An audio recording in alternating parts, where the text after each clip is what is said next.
belly up to the radio. It's time to sit back, chill out, and enjoy another episode of Shots in the Night.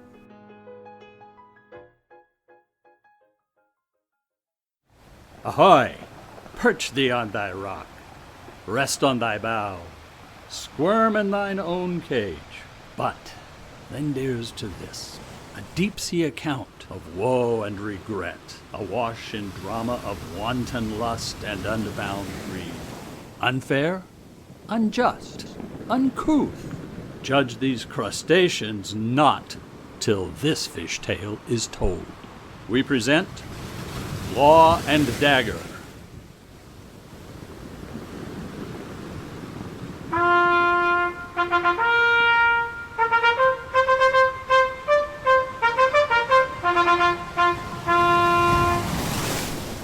Her Royal Highness Queen Carlonia Beatrix Upper, by the authority of the Trans-Pacifica Tidal Union, hereby decrees that all non-crustacean dwellers in fathoms more than 91 meters beneath the sea shall increase their ties to the court as 20% of their current weight in sandworms and algae, subject to whim.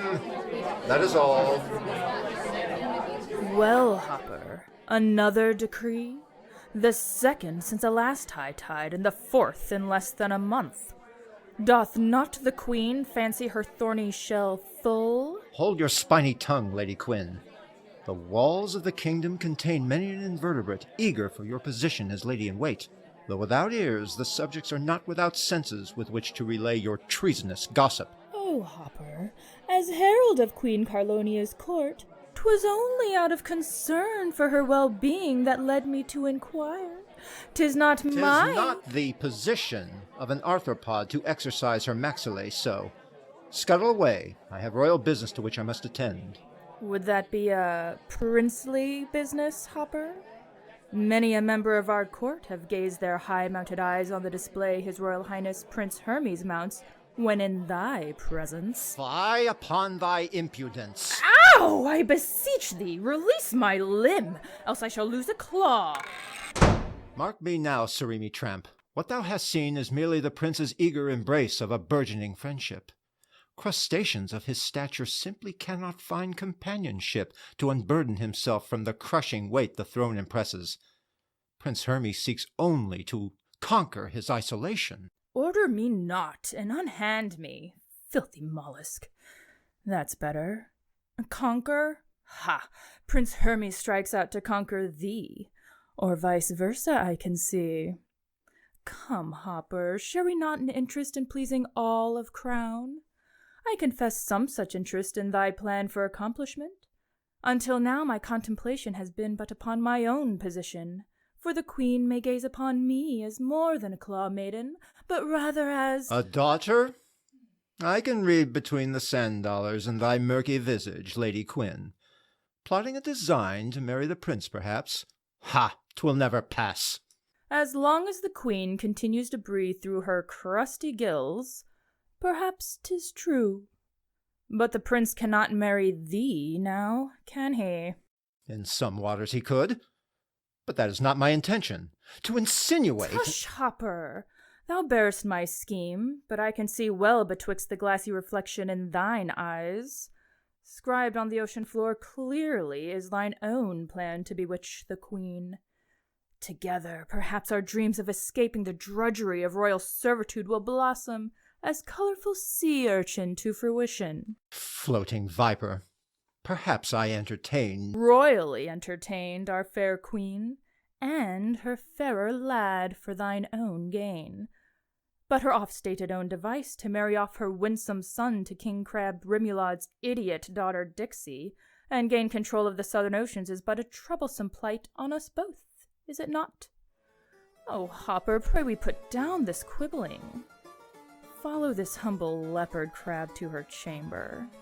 Together shall we lay down and connect my spots, and plot our own plan for glory and rule. Out! Out, all ye heathen barnacles and soothsayers! Out of my royal parlor!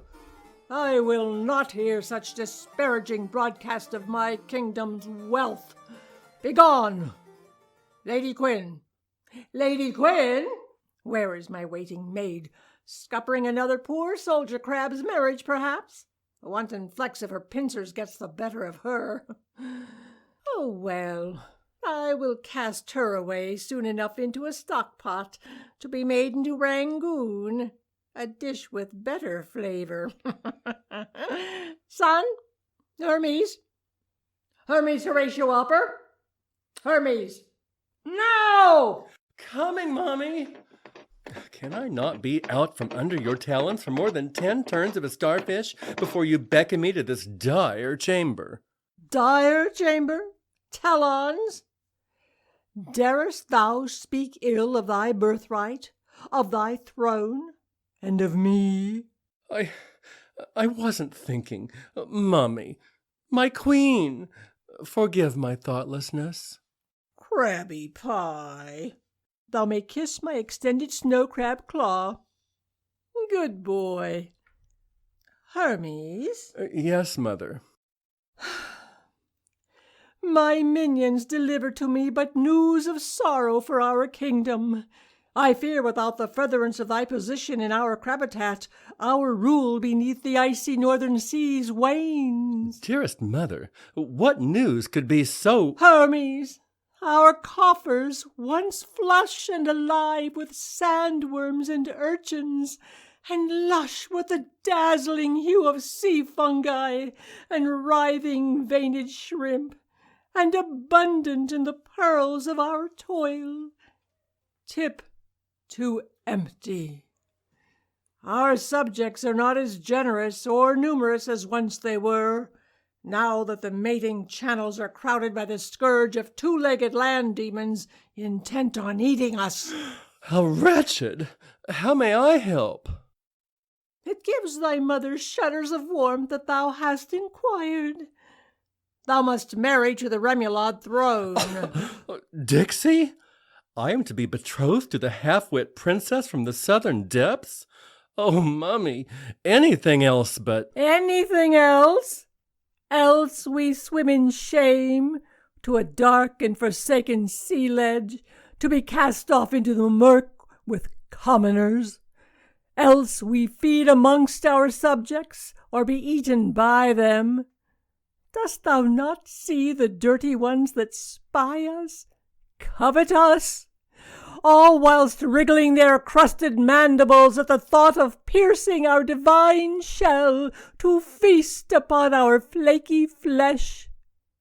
Son, dost thou wish to end with such abandon? No! Oh, Mommy, if I must, to save the kingdom, I will marry the repugnant Remulad wench to please your highness, but upon one condition. Condition? Pray tell, my fair thorned son. Dixie stays in her own burrow.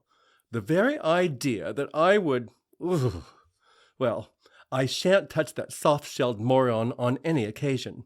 As 'tis, she but worships me, following my movements across the seabed as would a shadow when the tide flows low, stealing a touch of my spines when I slumber. She even hides beneath my bed. Oh, son, the ghastly mite shall never share thy bed, lest her legs be cracked and dipped in butter by the palace guards. Have you relayed such news to the beast? No matter that. Dixie will be led to where I lead her.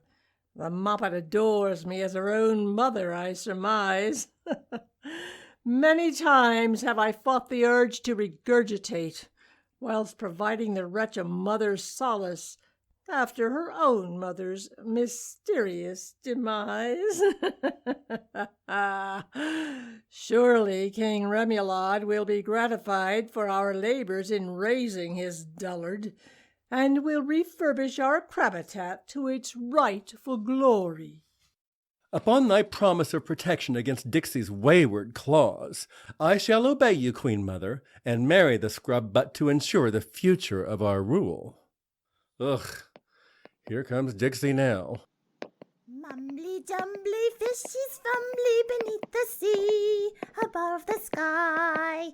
Mumbly-jumbly, watch them sway, nearest the sand all night, all day. Dixie, my dearest, do approach the throne here. Child, what dost thou grip in thy claw? A live shrimp? Gads, fool! Such creepies are but food for us, not to amuse and befriend and hold in thy ugly pocket. Eat the morsel and listen to me well. Eat, Henri, my friend? Oh, no, Queen Mother. Shrimpies mean harm never, and never shall I harm them. They are my protectors. Protectors? Never mind that. What ho! Thou hast named the morsel? Such fodder. Child, Dixie, Prince Hermes has... Oh, I love Prince Hermes. I crawl as near his side as he slumbers. Oh, get on with this dreadful business, Mummy. Yes, Dixie, thine heart is worn on thine own shell where the prince is concerned. Doth thou wish to be Hermes' bride? Oh, yes, Queen Mother, yes! Then it shall be so, daughter. That is how I think of thee. Doth thou knowest? Mommy, dearest. Mommy? Now, keep thy fierce pincers from me, Dixie. We must make haste and set this joyous occasion before my subjects, who will undoubtedly express their joy. And whilst at it, I shall call upon them another tax to pay for the betrothal feast. Harold! Harold! Where has that hunk of crab meat crept? Lest it be behind my chamber door to satisfy my... What say thee, mother? I call for the royal herald to announce the good news, my son.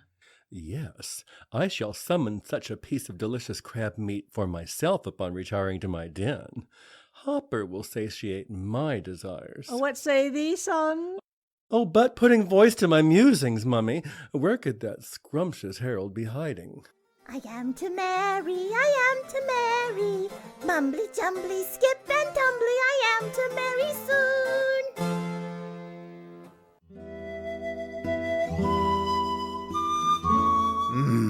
Well done, Lady Quinn. Such claw-play gives my hull to shudder numerous times. Thou know'st your way around and inside a shell, I must confess. As I lead such a hardened mollusk to my soft and sandy burrow, 'tis my shell that quivers so to submit myself to thee, Hopper. If our schemes bear fruit, surely hiding such stolen ecstasy will cease as we come to lead the kingdom together. High hopes indeed. Lady Quinn! Lady Quinn, art thou in there? Unhinge thy chamber door at once, and serve me now, child. Wait but a starfish turn, your highness. I dress. Hopper, quick, under the bed. Lady Quinn, art thou more snail than crab? Tarry not. Care you not to please thy queen? Oh, your highness, I live to serve your whims, to be at your beck and call. Promise you shan't entertain a more devout... Sniveling bores me. What lingering odor is that? Why, dear child, thou but perspire. Perhaps my interruption chases another of thy recumbent musings? Tart. Oh, no, your highness, I was but tidying myself, as the feasting hour doth approach. Ah, yes, the feast. A celebratory feast, too, for tonight I will instruct the herald to announce Prince Hermes' betrothal to Princess Remoulade, thus securing our kingdom's future. No! What causeth such a shriek, lady? I meant, no, it can't be. Such a wonderful surprise, my queen. Wonderful. Necessary, fool. Tarry not, and find my handsome royal herald, and send him to my chambers alone. At once. Yes, your highness. Ah, yes, I set these players in motion to scurry and hop about, forging a current that will but grow at the tide of abundance for me. when King Remulod and his wedding party come to feast, well, happenstance can turn to tragedy for him and triumph for me.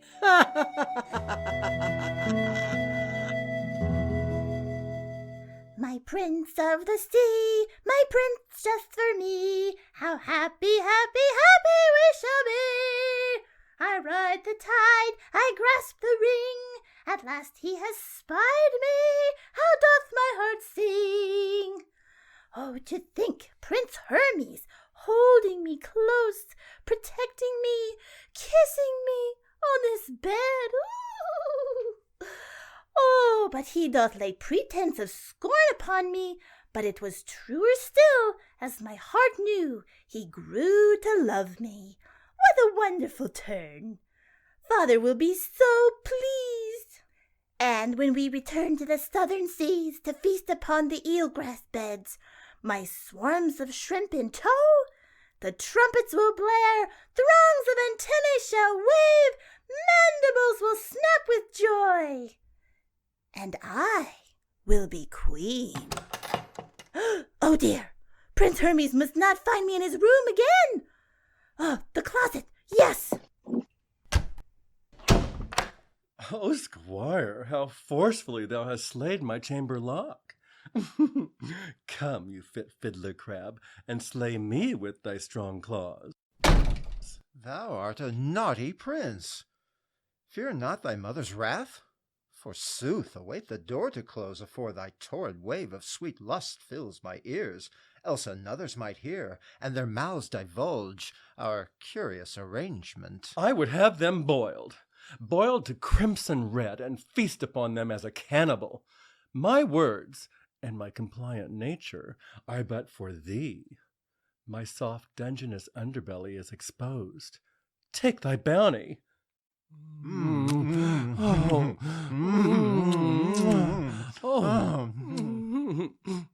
Wait, Prince Hermes, dare we continue? Is not the announcement of your impending nuptials with the Princess Remulod but a starfish turn away? Then thou will be in line to be king in both the southern and northern seas, where the queen can no longer— Cease this talk, it nauseates me. I marry only for power and the wealth of the seas. Dost thou not know this? There is no reason behind such a carnival of marriage ritual to the dullard princess. Playing with her shrimp instead of eating them. Thou hast seen her. An idiot. An embarrassment. But I will be king one day soon. On this thou can depend. I know my devious mother well, enough to grasp the lurid meaning of her drive. Tragedy, as those which befell my aunties years ago, will likely strike King Remulod soon, and she will seat me in the throne. Poor Dixie! One day she will make her way into some land beast's cage. On this sad tale thou mayest count. Then thee and I shall be free to live together. How I will bestow jeweled gifts and ocean delights in abundance upon thee, my love. Now kiss me. Fumbly jumbly fishes fumbly, mumbly jumbly fishes fumbly. So, creatures of the land and sea, here we await a final decree. A fortnight has passed, and the upper crustaceans busy themselves in preparation for the king's arrival. The king has sent his late queen's gown as a gift for his beloved Dixie. The palace hastily prepares for a wedding to outshine all weddings. Meanwhile, Hermes bolsters his squeamish demeanor in the arms of secrecy and Hopper's clutches. Lady Quinn busies herself with Dixie's gown, sewing magnificent pearls on all 10 sleeves, and Hopper helps the lady, sewing the finishing touches on a dark garment of skullduggery. And Dixie prepares as well.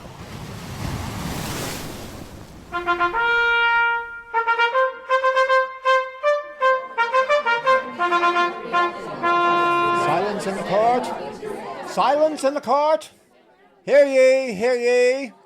The royal court of the upper crustaceans delight in the arrival of King Remulad of the southern seas to bear witness to the marriage of his only daughter, Princess Dixie Remulad, to Queen Carlonia Upper's only son, Prince Hermes Upper. The vows will be held in private. The feast will be held in the public courtyard following. Oh yes, and by the Queen's decree, all subjects shall bring an extra 10% tithe to the square before midnight tomorrow, upon pain of being battered and dipped in lemon. 'Tis all. Your Highness? Your Highness! I have troubling news. Your Highness! Cease thy irksome wails and beats against the burrow door, stupid maiden. Enter. What is it to wake me on the eve of such a day of import? Hast not ye some suitor crab to turn blue, some mollusk to husk? Oh, my queen, I found this note on your throne as I passed to check on the king's chambers one last time. I fear the princess Hand has... it to me, treacherous slut. Ah! The sting of your claw is mine to bear. Forgive me, your highness. The note lay open across the throne, a shell holding it in place against the agitated sea. Where are my spectacles? Oh, read it again, aloud. Queen Mother, I am too full of joy and feelings, and cannot bear so many eyes upon me before the nuptials. I shall hide until that happy time. I want to impart my gratitude for the generosity you are to bestow upon father and me. Be sure I will display the same ferocious grace of such favors in return. Ferocious? How odd. The dullard adorns herself with fancy words. Perhaps I have underestimated. Balderdash. She is a simpleton, happy to play with her food. Imagine. Her friends are shrimp. True, my queen. I hear the other maidens speak of this. She has a strange way with many creatures, schools of them, so much as to darken the sea to infinite depths. They do her bidding, some say. Bidding? Ah! But perhaps a sand dollar, a wriggling worm to tie around one claw as a bracelet? Now leave me. I care not if the simpleton is only seen at the ritual. Her father's favor is what I seek. Well, favor and fortune.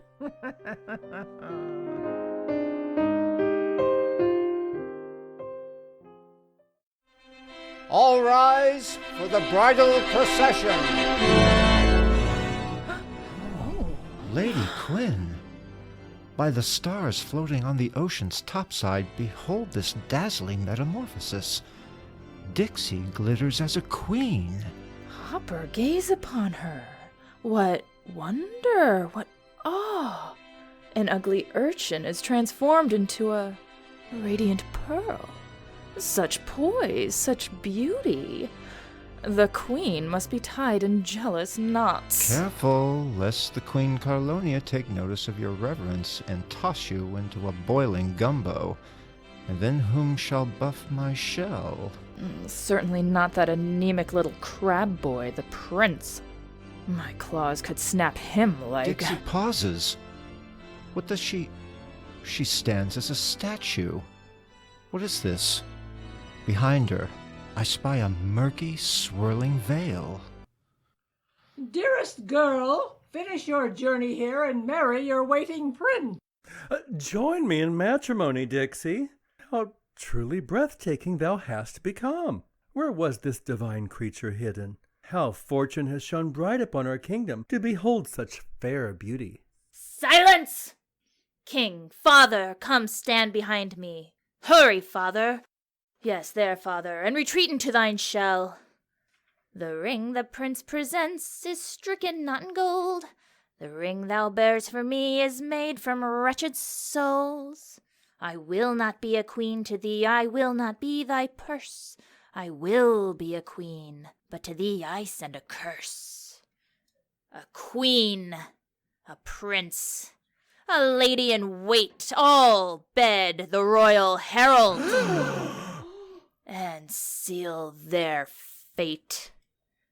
Ye all deviously plotted to plunder and heartlessly steal against my father the king, a cruel design against me, who you has called a simpleton, a dullard. What did my prince murmur amidst his depravity? Oh yes, a dim-witted creature destined to wander into a land-beast's cage. Thy surprised faces delight me, 'tis true. Surely, dear princess, thou heard in error, as thy nerves are frayed with anticipation of this blessed day. Blessed? Thou makes thy bed with thy mother's lover, and thou speaks of blessings? Foul, I cry. Ye all are but ugly, simpering, conniving, dim-witted, heartless dullards. Not my friends, nor my family. Daughter, you are but nervous, confused. No, dour queen. It is thee who is confused.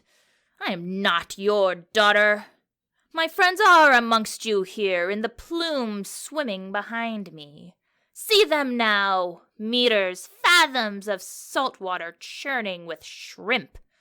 Shrimp that love me, shrimp I have spared and cultivated. Loyal they do my bidding, queen. I beseech them now, not but for a $10 for my ugly pocket, but to rid the kingdom of the waste thy existence. I will rule now forward here with my father. My dear Shrimpy Henri leads. In the attack! Shrimpies, do my bidding and collect your wedding feast.